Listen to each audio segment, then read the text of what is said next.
तेरे रिश्ते में तो हम तुम्हारे बाप है, बाप है, बाप होता है, बाप बाप होता है, बाप बाप होता है। जब भी हम डिवीजन करते हैं, suppose this is A, this is B, this is quotient and this is remainder, तो इसको लिखते किस तरह से थे? A is equal to B Q plus R, ये तो आपको पता ही था। अब इसी चीज को क्या मैं ये बोल सकता हूं कि यूनिवर्सली प्रूवन है? इस डिवीजन स्टाइल को, जो ये डिवीजन की स्टाइल थी कि भाई यहाँ पे लिखे हुए नंबर को इससे मल्टीप्लाई करना है और फिर यहाँ पे आ जाएगा वो और उससे माइनस कर देना है और फिर यहाँ पे रिमाइंडर आ जाएगा, इस डिवीजन के स्टाइल को हम लोग बोलते थे एल्गोरिथम। मैंने आपको एल्गोरिथम की पिछले क्लास में डेफिनेशन भी समझाई थी। एल्गोरिथम का मतलब होता है एक प्रॉपर तरीका। एक तरीका क्या हो गया कि भाई बी में ऐसा मल्टीप्लाई करो क्यू की वो नीचे आ जाए, ए के नीचे माइनस हो के जो आएगा उसको बोलेंगे रिमाइंडर। इसको बोलते हैं प्रॉपर फॉर्मेट, प्रॉपर तरीका, प्रॉपर रास्ता, इसको बोलते हैं एल्गोरिथम। और जब उससे कोई इक्वेशन बन गई, ये हो गई यूनिवर्सली प्रूवन। यूनिवर्सली प्रूवन, इसको कोई नकार नहीं सकता, इसको कहा जाएगा लेमा। ये जो बॉक्स पे लिखा हुआ है इसको क्या कहा जाएगा? लेमा। इसको क्या कहा जाएगा? लेमा। रास्ता जो होता है, डिवीजन करने का तरीका जो होता है, उसको बोलते हैं एल्गोरिथम। उससे जो आपकी एक यूनिवर्सली प्रूवन इक्वेशन आ जाती है उसको बोलते हैं लेमा। राइट, शुरू करते हैं। एक छोटा सा एग्जांपल और लेते हैं। सपोज यहाँ पे लिखा हुआ है 12 और मैंने इसको 5 से डिवाइड कर दिया, तो आप मुझे बताओ कि यहाँ पे क्या से डिवाइड करेंगे? 5 टू 10, अपने आप माइनस आएगा, यहाँ पे आएगा 2, आपका रिमाइंडर आ गया 2। क्या कभी रिमाइंडर यहाँ 5 आ सकता है? नहीं। क्यों नहीं आ सकता? कि अगर यहाँ पे रिमाइंडर 5 आएगा, अगर यहाँ पे ध्यान देखिएगा, अगर यहाँ पे रिमाइंडर 5 आएगा तो इसका मतलब ये है कि यहाँ पर 15 लिखा हुआ है, तभी तो 15 माइनस 10 5 आएगा। और अगर 15 लिखा है तो आप 2 से मल्टीप्लाई नहीं करेंगे, इसको 3 से मल्टीप्लाई करेंगे, तो यहाँ पर भी 15 आ जाएगा और यहाँ पर ओवरऑल 0 आ जाएगा। मतलब ओवरऑल सी बात ये है कि कभी यहाँ पे रिमाइंडर 5 नहीं आ पाएगा। नहीं समझे? फिर देखते हैं, क्या यहाँ पर रिमाइंडर कभी 6 आएगा? रिमाइंडर 6 लाने के लिए, रिमाइंडर 6 लाने के लिए यहाँ पर आपको 16 लाना पड़ेगा। और अगर यहाँ 16 आएगा तो यहाँ पे 2 से डिवाइड ना होके यहाँ पे 3 से डिवाइड होगा। 5 3 15 और यहाँ 15 हो जाएगा, तो रिमाइंडर फिर से 1 हो जाएगा। तो ओवरऑल कहानी की बात ये कह रहा हूं बस मैं कि यहाँ पर रिमाइंडर जो है इसकी भी कुछ लिमिट्स है, इसकी भी कुछ औकात है, इसकी औकात से ऊपर वो नहीं जा सकता। अच्छा, अब आप बोलेंगे सर इसमें क्या औकात है? अरे औकात इतनी सी है कि अगर आपने यहाँ पर डिवाइजर जो आपका 5 है, तो यहाँ पर कभी भी 5 या 5 से बड़ा नहीं आ सकता। यहाँ पर कभी भी इक्वल टू 5 या फिर उससे बड़ा नहीं आ सकता। क्या मेरी बात समझ रहे हैं? यहाँ पर डिवाइजर की जो वैल्यू है, रिमाइंडर में कभी भी डिवाइजर की वैल्यू के बराबर या उससे बड़ा कभी नहीं आ सकता। ये बात आप क्लियर रखना अपने दिमाग में, ठीक है? जैसे अगर मैं डिवाइड करूं इसको 17 से 8 को, तो कुछ और देखने से पहले मुझे ये समझ में आना चाहिए कि यहाँ पर जो भी वैल्यू रहेगी, या तो 0 रहेगी, या 1 रहेगी, 2 रहेगी, 3 रहेगी, 4 रहेगी, 5 रहेगी, 6 रहेगी, 7 रहेगी, दैट्स इट। इनमें से ही कोई वैल्यू रहेगी। 8 यहाँ पे नहीं हो सकती, 9 यहाँ पे नहीं हो सकती, 10 यहाँ पे नहीं हो सकती, और कोई भी वैल्यू यहाँ पे नहीं हो सकती। डिवाइजर के बराबर और डिवाइजर से बड़ी वैल्यू कभी भी रिमाइंडर में नहीं आ सकती। आई होप मेरी ये कहानी आपको क्लियर आ गई होगी। एक और एग्जांपल ले लेते हैं ताकि समझ में अच्छे से ही आ जाए। मैं अगर यहाँ पे इसको 15 से डिवाइड कर रहा हूँ और यहाँ पे मेरे पास 6 है, तो मैं कुछ और करूँ उससे पहले मुझे क्या पता होना चाहिए कि यहाँ पर क्या क्या वैल्यू हो सकती है रिमाइंडर की? 0 1 2 3 4 5, दैट्स इट। मेरी इतनी लिमिट है। इसका मतलब मैं क्या लिख दूं पहले से ही? Remainder can be equal to 0 और 6। मतलब रिमाइंडर की जो वैल्यू है, आर की जो वैल्यू है, या तो वो 0 रहेगी या 0 से लेके 6 तक के बीच में रहेगी। वहां पर आप भी देख पा रहे हैं कि यहाँ पर इक्वल नहीं है, इसका मतलब 6 इंक्लूडेड नहीं है। तो आप कभी भी अगर डिवीजन वाला काम करते हैं, कभी भी अगर दोस्तों डिवीजन वाला काम करते हैं, तो आप ये जरूर लिखते हैं कि हाँ भाई ठीक है, a is equal to B Q plus R, value of R will never be equal to 0 to B. आपको ये डिवाइड करना तो आता ही है, डिवाइड करके इसका HCF निकालना आता है ना। कैसे करते हैं? डिवाइड किया, आपको पता है जब तक डिवाइड करते हैं जब तक उसका रिमाइंडर 0 नहीं आ जाता, सॉरी कंटिन्यूस डिवीजन से बार बार डिवाइड करते हैं, बार बार डिवाइड करते हैं, तब तक उसका 0 नहीं आ जाता। और जिस टाइम 0 आता है उस टाइम जिस टाइम 0 आता है उस टाइम जो भी इसका डिवाइजर होता है वही इसका HCF होता है। तो लिख दीजिए भैया इसके बाद क्या हुआ। अब जो आपका डिवाइजर था वो आपका डिविडेंड बन जाएगा।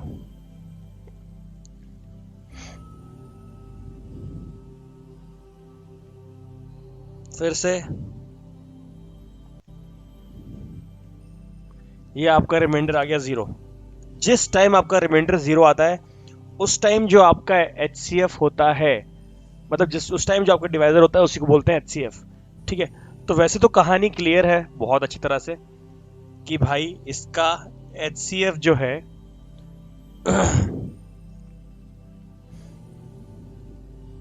सेवन है। Story is very much clear, इसका HCF 7 है, लेकिन इसको यहां पे नहीं छोड़ सकते, साथ में इसका लेमा भी लिखना पड़ेगा आपको। अब ठीक है, लेमा क्या है बताओ? पहले वाले का लेमा क्या होगा? 3 बार ब्रैकेट तो 3 बार लेमा आएंगे। Dividend is equal to divisor plus reminder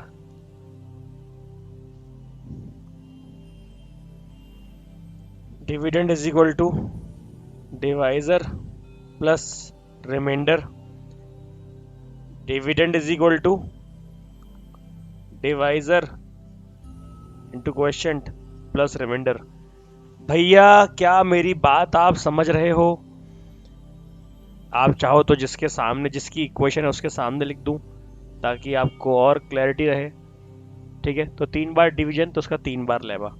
ठीक है, अब इसको यूज कैसे करना है मैं आपको ये भी बताऊंगा, लेकिन अभी तक तो आपको सिर्फ यही करना है। ठीक है, अभी इसका यूज भी आएगा प्रॉपर तरीके से। ठीक है, अभी आप एक क्वेश्चन और करिए मेरे लिए। ये सारे क्वेश्चन एग्जाम में आने वाले हैं, ये वाला तो नहीं, ये तो बहुत आसान हो गया। अब जो मैं आपको बताऊंगा अभी भी नहीं, थोड़ा सा और टाइम लगेगा मुझे, लेकिन एग्जाम में शॉर्ट वाले क्वेश्चन रहते हैं, ये इसको नोट कर लीजिए अच्छे से। पहले ये है आपका क्वेश्चन, फटाफट करिए इसको बिल्कुल बिंदास। ये अगर बोलेगी HCF निकालो, HCF का मतलब क्या होता है? Highest common factor. या तो HCF निकालने को बोलेगा या तो ये बोलेगा कि भाई लार्जेस्ट नंबर दैट डिवाइड्स। बात तो एक ही है ना, ये भी HCF है, ये भी HCF है। HCF निकालना है आपको 850 और 11070 का। किससे निकालना है? यूक्लिड डिवीजन से निकालना है। पता तो है ना आपको क्या होता है यूक्लिड डिवीजन? नहीं आया रिमाइंडर 0, क्या किया जाए? आ गया रिमाइंडर 0, अब क्या किया जाए? हाँ, बस जिस टाइम पे हमारा रिमाइंडर 0 आता है उस टाइम पे जो भी डिवाइजर रहेगा वो इसका रहेगा HCF।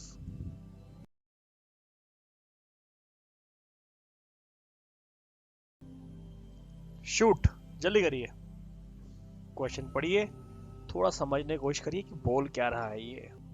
चलिए, बहुत अच्छे से सवाल बता रहा हूं आपको कि जब जब ये रिमाइंडर वाला केस आता है ना, तो रिमाइंडर का मतलब होता क्या है? रिमाइंडर का मतलब होता है कि वो पार्ट उसमें एक्स्ट्रा है। मैं बोलूं अगर मैंने 12 को डिवाइड किया था 5 से, तो 5 2 10, तो यहाँ पे 2 आ गया रिमाइंडर।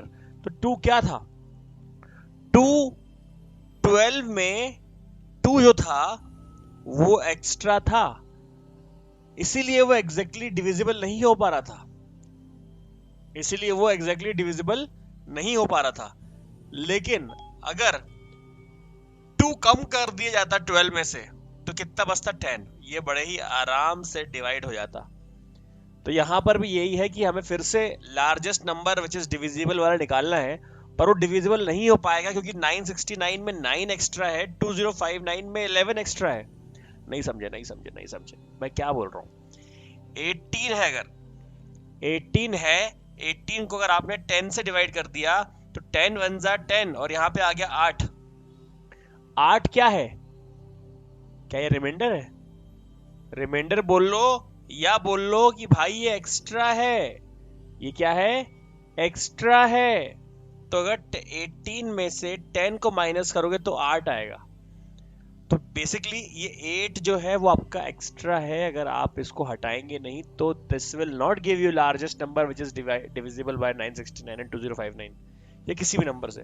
तो पहले उसको कम करना पड़ता है। जैसे 18 माइनस 10 किया, ठीक है, तो पूरा जब कम किया, 8 जब ये हटाया, इसको 18 में से 8 हटाया तो क्या बचा? 10। तो 10 जो है 10 से आराम से डिवाइड हो जाता है। वैसे ही जब आपके पास कोई नंबर दिए हुए हैं और उसके अगर आपको रिमाइंडर दिए हुए हैं तो आप क्या करते हैं? जैसे कि आपने लिखा 969 माइनस 9, 2059 माइनस 11, दोनों को माइनस किया और इसका आंसर आ गया कितना? 960 एंड 2048। अब मेरे भाई इसको डिवाइड करना है आपको, इससे आपको HCF निकालना है तो आपका आंसर आ जाएगा। कैसे निकालेंगे जरा देखते हैं फिर से।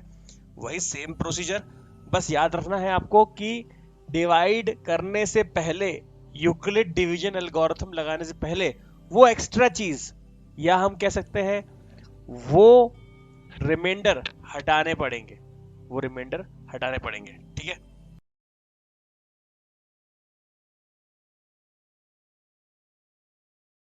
क्या आपका आंसर मेरा आंसर से सेम है? बताइए फटाफट। क्या आपकी लेमा, देखो यशनील भाई, इसको बोलते हैं लेमा, इसको बोलते हैं लेमा। This is lemma. और ये डिवीजन करने की टेक्निक को बोलते हैं एल्गोरिथम। क्या बोलते हैं? एल्गोरिथम। ठीक है, मैं दोनों लिख रहा हूं क्योंकि मुझे अभी दोनों का काम आने वाला है आगे चल के, ठीक है। जिस तरह से अभी तक आप 2 नंबर का निकाल रहे थे, अब आप 3 नंबर का निकालेंगे। ओके, 2 नंबर का निकाल रहे थे, वैसे ही आप 3 नंबर का निकालेंगे। सेम तरीका मैंने आपको समझाया था। 3 नंबर का भी कैसे निकालते हैं अपन लोग? 3 नंबर कैसे निकालते हैं? सबसे छोटा नंबर सबसे बड़ा नंबर पहले ले लेते हैं, ठीक है। जैसे 120 और 256, सबसे छोटा और सबसे बड़ा नंबर पहले ले लेते हैं। इसका HCF निकालते हैं फटाफट, और जो भी HCF आएगा उसको बीच वाले नंबर के साथ फिर से एल्गोरिथम लेके आ जाते हैं, और जो भी उसका HCF आएगा that will be final answer. फटाफट लिख दो, फटाफट फटाफट फटाफट, जल्दी। किया हुआ सवाल है आपका, स्पीड से कर दो।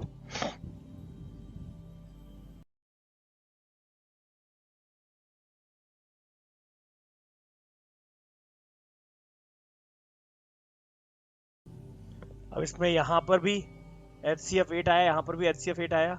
इसका मतलब क्या है? HCF of 256, 224, 120 is 8। रिमाइंडर के लिए आपने माइनस कर दिया था क्या अदिति? बताओ बेटा, ऐसे आपने माइनस कर दिया था क्या? बताओ।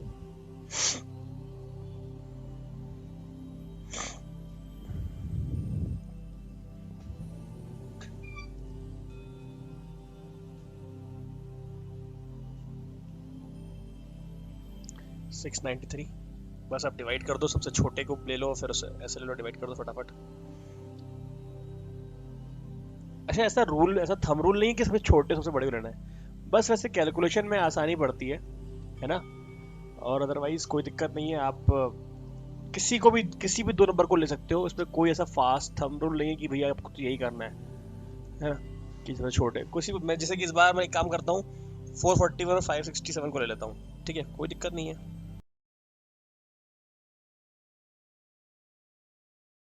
So this is your final answer. I hope it is clear to everyone. सही है कि नहीं भाई? अब इस क्वेश्चन को बहुत ध्यान से देखना, बेहद बेहद बेहद, हाँ इतनी बार बोल रहा हूँ, मतलब सोचो कितना बेहद इंपॉर्टेंट होगा ये। सबसे पहले ये बोलता है कि 85 और 51 का एचसीएफ निकालो, निकाल लेते हैं।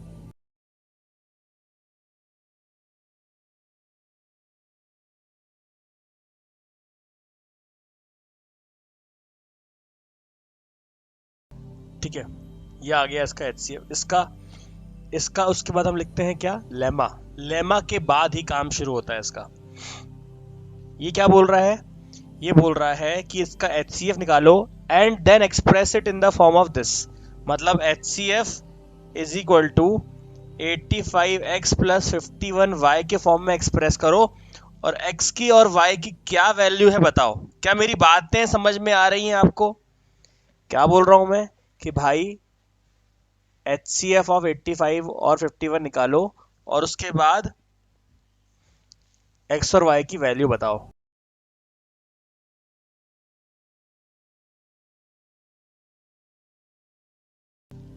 यहां तक तो आपको क्लियर है, यहां तक तो आपको क्लियर कहानी हमेशा से रही है। ठीक है, आपको तो ये चीज आती ही है कि भाई आपको किस तरह से एल्गोरिथम से लेमा लिखना है, यहां तक आपको कोई डाउट नहीं हुआ होगा।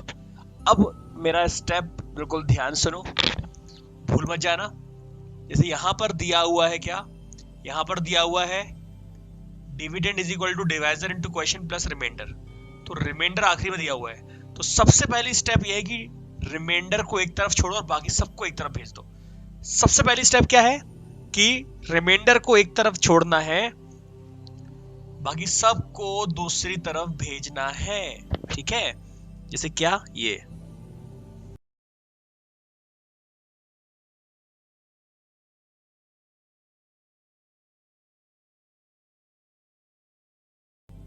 और एक और चीज, अब यहाँ पे तो रिमाइंडर 0 0 आ गया था, तो यहाँ पर भी 0 0 is equal to 34 minus 17 into 2 की जरूरत नहीं है।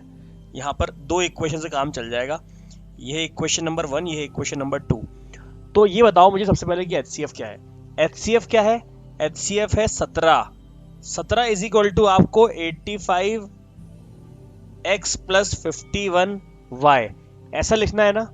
अरे एचसीएफ इज इक्वल टू, देखो ना जरा, उसके एचसीएफ कोई तो उसके फॉर्म में लिखना है 85x प्लस 51y के फॉर्म में, हाँ या ना? अरे हाँ या ना, अरे हाँ या ना? तो ये तो किया है मैंने, 17 is equal to 85x plus 51y, ये किया है। अब मेरी बात ध्यान सुनो, कौन सी इक्वेशन पिक करेंगे? ऑब्वियस सी बात है ये वाली इक्वेशन पिक करेंगे, क्योंकि यहाँ पे 17 इज इक्वल टू दिया हुआ है, 17 इज इक्वल टू दिया हुआ है। अब आपको इक्वेशन में कौन कौन हीरो चाहिए? आपको चाहिए 85 और 51, 85 और 51। आपके पास 51 तो है, पर यहां पर लिखा हुआ 34। 34 की वैल्यू कहां से आएगी? ये 34 की वैल्यू, ये वाली वैल्यू डाल देना इसमें। नहीं समझ में आया, नहीं समझ में आया। मैं ये बोल रहा हूं शुरुआत किससे करेंगे, पहले कैसे समझ में आया कि हाँ भैया सेकंड वाले से शुरू करेंगे, सेकंड वाले से शुरू करेंगे, क्योंकि यहाँ पे 17 is equal to 85x plus 51y चाहिए। यहाँ पर 17 इज इक्वल टू ऑलरेडी है, तो 17 से शुरू करेंगे। अब आपको क्वेश्चन किस फॉर्म में बनाना है, इक्वेशन किस फॉर्म बनानी है? 85 और 51 के फॉर्म में। यहाँ पे 51 तो है करेक्ट, पर यहाँ पे 34 लिखा हुआ है। 34 हमें रिक्वायर्ड है क्या? नहीं। 34 की जगह हम कुछ और वैल्यू डालना चाहते हैं, वो वैल्यू कहाँ से आएगी? 34 की वैल्यू है ना ये, इस 34 की जगह ये 34 वैल्यू फिट कर दो, खत्म खेल, कोई दिक्कत ही नहीं है। सही है, start substituting. 17 is equal to 51 minus 34, ठीक है। अब 34 की वैल्यू क्या है? 51 माइनस 34 की वैल्यू क्या है? 85 minus 51। 17 is equal to 51 minus 85 plus 52। अब मुझे बताओ, 52 लिख दिया मैंने, 51 है। अब मुझे बताओ 51 प्लस 51 क्या होता है? हाँ, 51 प्लस 51 होता है 51 इंटू 2, हाँ है ना, ट्वाइस ऑफ 52, ट्वाइस ऑफ 51 होता है ना, तो ये हो गया। अब आपको किस फॉर्म में कंपेयर करना था इसको? आपको 85x प्लस 51y के फॉर्म में कंपेयर करना था। किससे कंपेयर करना था आपको? आपको 17 is equal to 85x plus 51y के फॉर्म में कंपेयर करना था। जरा साथ साथ में देखते जाओ, ये आ गया 85 माइनस में प्लस 51 इंटू 2। अब 85x प्लस 51 y के फॉर्म में क्या करेंगे, ये आएगा 85 इंटू -1 प्लस 51 इंटू 2। क्या मेरी बातें समझ में आ रही हैं? अगर आप अब कंपेयर करेंगे तो x की वैल्यू क्या हो गई, x की वैल्यू हो गई -1 और y की वैल्यू हो गई 2। क्या 20% भी अगर मेरी बात समझ में आ रही है तो मैं अगली बार दोबारा समझाऊंगा तो पूरा क्लियर हो जाएगा। आ रही है? ओके, मतलब मैं दोबारा समझा रहा हूँ आप लोग को। मुझे सिर्फ 20% चीज़ चाहिए थी आपकी, मैं दोबारा समझा रहा हूँ। दोस्त देखो, क्या था आपके पास, ये क्वेश्चन था कि भाई ये आपको प्रूव करना है। ये आपका 4 नंबर का फिक्स क्वेश्चन है, हर बार एग्जाम में आया, हर बार, कोई भी बार ऐसा नहीं छूटा कि इसमें ये एग्जाम में क्वेश्चन ना आया हो। देखो क्या होता है यहाँ पर आपको 85 और 51 दिया हुआ है, ठीक है, 85 और 51 दिया हुआ है। 85x प्लस 51y के फॉर्म में एक्सप्रेस करना है और x और y की वैल्यू निकालनी है। 3 पार्ट में क्वेश्चन बना हुआ है, ठीक है, 3 पार्ट में क्वेश्चन बना हुआ है। इसके लिए आपको 1 नंबर मिलता है, इसके लिए आपको 1 नंबर मिलता है, इसके लिए 1 नंबर मिलता है आपको, इतनी पूरी चीज के लिए, ठीक है। इसके लिए दूसरा नंबर, उसके लिए तीसरा नंबर, और x और y के लिए आपको चौथा नंबर मिलता है। x और y की वैल्यू आएगी, उसके लिए 4th नंबर मिलेगा आपको, ठीक है। अब बिल्कुल ध्यान दीजिएगा, कहानी को समझिएगा, ठीक है। कुछ खास नहीं है यहाँ पे, बहुत ही इजी चीजें हैं। आपको सिर्फ ये समझना है कि आप यहाँ पर देख रहे हैं कि ठीक है, आपके पास ये आ गया तो आपने इसका डिवीजन किया, आपने इसका लेमा लिखा। लेमा मैंने आपको ये रूल बताया कि रिमाइंडर को छोड़ के सबको वहां भेज दो, सबको वहां भेज दो, सबको वहां भेज दो। तो मैंने लिख दिया रिमाइंडर 0 वाले को लेना ही नहीं है, उसकी नीड ही नहीं है, ठीक है। आपने 2 लिख दिए, 2 आ गए, ओके, कोई डाउट तो नहीं है। अब 17 is equal to 51 minus 34, 34 is equal to, अब 17 से स्टार्ट इसलिए कर रहे हैं क्योंकि ये बोल रहा था कि HCF is equal to 85x plus 51y, ऐसा आएगा। तो HCF क्या है आपको, 17, तो जो भी आएगा वो ऐसे ही आएगा, 17 is equal to 85x plus 51y, हाँ या ना, ऐसे ही आएगा ना, यही आएगा ना आपका, क्यों, यही आएगा ना। अब क्या करेंगे, 17 इज इक्वल टू दिस, तो आपने इस वाली इक्वेशन को चूज किया। आपको जो कहानी चाहिए थी वो 85 और 51 के फॉर्म में चाहिए थी, तो यहाँ पे 34 क्या कर रहा है, 34 की जगह कुछ और डालना पड़ेगा। 34 की वैल्यू यहाँ से पिक कर लो, इतने में से पूरे के क्या आ गई वैल्यू, 85 माइनस 51। अब जैसे ब्रैकेट खोला क्या आ गया, 51 इंटू 51 प्लस 51 क्या आ गया, 51 का ट्वाइस, क्या आ गया, 51 का ट्वाइस। मतलब आप 51 इंटू 2 मत कर देना, बस 51 इंटू 2 के फॉर्म में रखो उसको, क्योंकि आप देखो ना, आपको इस फॉर्म में लिखना है 85x और 51y, तो 51 को आप कभी खराब नहीं कर सकते, 85 को आप खराब नहीं कर सकते, उसके बाजू में x और y के फॉर्म में लिखते आना है आपको, ठीक है, क्लियर है। तो उसके बाद क्या हुआ आपका, जरा ध्यान से देखिए, ये आपको लिखना किस फॉर्म में था, इसको याद रखिएगा, लिखना किस फॉर्म में था, 17 is equal to 85x plus 51y। तो आपने लिखना शुरू किया, 17 इज इक्वल टू, पहले लिख दिया आपने 85 क्योंकि वो 85 मांग रहा है, और फिर लिख दिया आपने 51 इंटू 2, फिर दोबारा से आपने इसको अरेंज किया तो क्या आ गया, 85 इंटू -1 प्लस 51 इंटू 2। बोलो हाँ, यस और नो, एक्स और वाई की वैल्यू क्या आ गई है, बताओ भाई, एक्स और वाई की वैल्यू आ गई है, x is equal to -1, y is equal to 2।